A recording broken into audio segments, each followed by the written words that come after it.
রাজধানীর কেরানীগঞ্জের Ghatarchar bus stand থেকে শুরু করে ঢাকার বিভিন্ন রুটে পরিবহনের নামে ব্যাপক চাঁদাবাজির ঘটনা ধরা পড়েছে।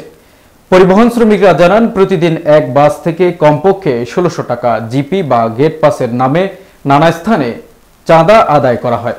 জিপি টাকা বাবদ কেবল ঘাটারচর ও আব্দুল্লাহপুরে পার্কিং হিসেবে ফি নেওয়া হয় ২০০ টাকা।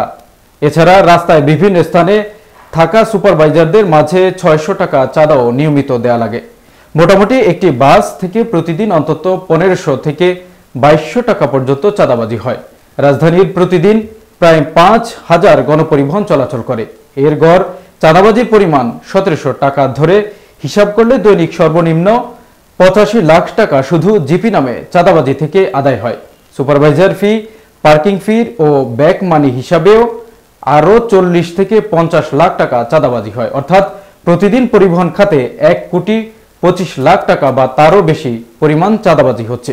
মোহাম্মদপুর থেকে সাভার পর্যন্ত এক বাস চালক জানান, তার বাসকে মোট ৫ জায়গায় চাঁদা দিতে হয়। মিরপুরে ৭০০, কালিয়াকৈরে ৫০০, চন্দ্রায় ২০০, সাভারে ১০০ এবং সুপারভাইজারদের ৫০০ টাকা।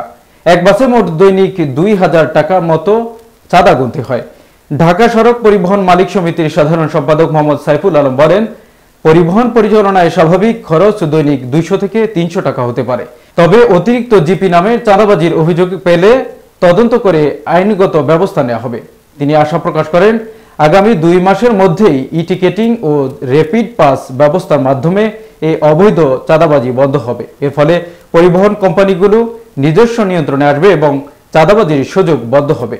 তবে বর্তমানে পরিবহনগুলোতে জিপি, পার্কিং ফি, সুপারভাইজার ফি এবং ব্যাক মানি নামে বিভিন্ন খাতে ব্যাপক চাঁদাবাজি চলছে। কিছু প্রভাবশালী নেতাও এই চক্রের সঙ্গে যুক্ত বলে পরিবহন শ্রমিকরা জানান।